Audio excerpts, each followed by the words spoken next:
the Spirit of God who dwells in us to reveal to us the things that have been freely given to us by God. And one of the things that God has freely given to each of his children is purpose.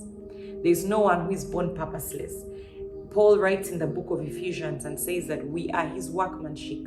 That is Ephesians 2:10. He says we are his workmanship, created in Christ Jesus for good works which he prepared beforehand that we should walk in them. He promises through the prophet Jeremiah that you will hear a voice behind you saying, this is the way, walk in it. In the same prophetic word in the book of Jeremiah, he says that before you were formed in your mother's womb, I knew you.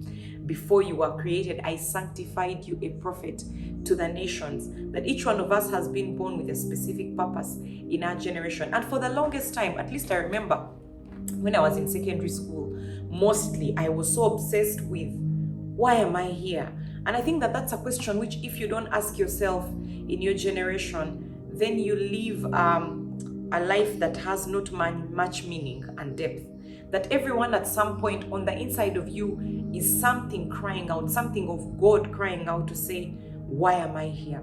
I've come to believe with my whole heart, according to the scriptures, that everyone is born as an answer to their generation, to a cry in their generation. Everybody.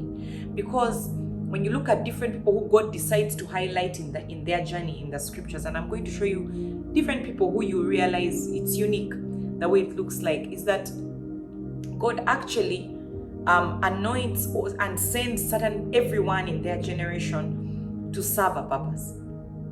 To serve a purpose, to serve an answer to a cry. That when you are sent as an answer to a cry in your generation.